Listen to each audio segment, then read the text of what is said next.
But, Dr. Quinn, the real question is, how much sleep do you need? I mean, come on, that's the obvious question that everyone wants to know. I mean, it is the basic one. Right. I get that question so often from my patients. And basically, what I tell them is the facts. So it's been documented in research. It's recommended that every adult get anywhere from 7 to 9 hours of sleep every single night.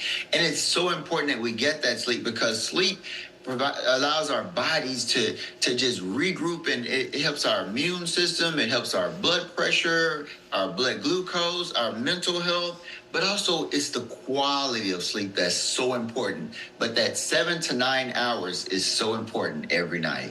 Yeah, you talk about quality. How do you know if you're having good quality sleep or not? I mean, for me, I like to gauge it on how many times I wake up. If it's once, if it's 0, 5 times, that kind of gives me a gauge. I take melatonin some nights. Is that a good thing? So between the quality and melatonin, are those good things?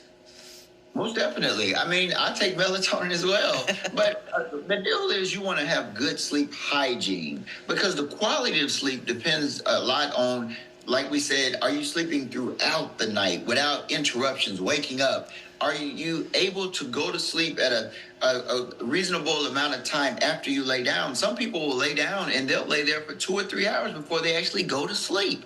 So what we talk about with our patients is sleep hygiene. You want to sleep in a dark, quiet room, okay? You want to make it so that the temperature is low and you don't want any disturbances while you're asleep, if possible. If you have little kids, I mean, you have to take care of your children, but those cell phones, if we can leave those cell phones in another room, if possible, maybe have some kind of system for emergencies, but that quality of sleep is so important, and sleep hygiene is a way to get there.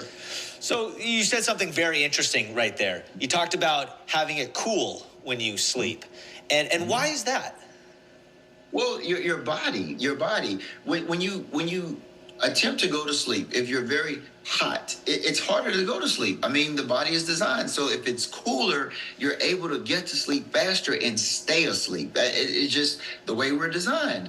But also, I want to go back to those cell phones. Now, what my wife does is she brings her cell phone in the room, but she has emergency contacts that can get through. Like, for instance, her family members or even my family members. And I just leave my phone in a whole nother room. Because everybody calls me. Nobody cares about Dr. Quinn. Wake them up, get them up.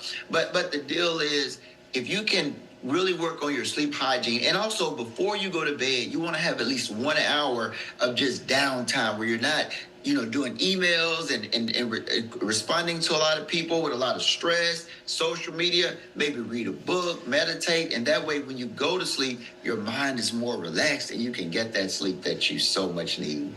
Yeah, sadly, Dr. Quinn, I was one of those people that called you at any time, I guess. I expect a phone call at 3 a.m. this morning. All right, here's my final question. People during the week, they like to go to sleep at the same time. Let's say I go to sleep about 9 o'clock. On the weekends, then maybe I go to sleep at midnight. How bad is that to not have that consistent bedtime, that consistent wake up, and you really, even on the weekends, want that all to be kind of the same in an hour or so? Well, that's a great question. I mean, if you can maintain the same sleep schedule, it's going to help so much because we have something that's called circadian rhythms, where we go to sleep a certain time, we wake up a certain time, and our melatonin, those natural hormones in our body, they follow it. And if you disrupt it by going to sleep very late on the weekend and waking up very late, it can throw everything off and make it worse. But also we have to look for medical problems as well. But if you're having problems sleeping, talk with your medical doctor because there are other things that can be considered.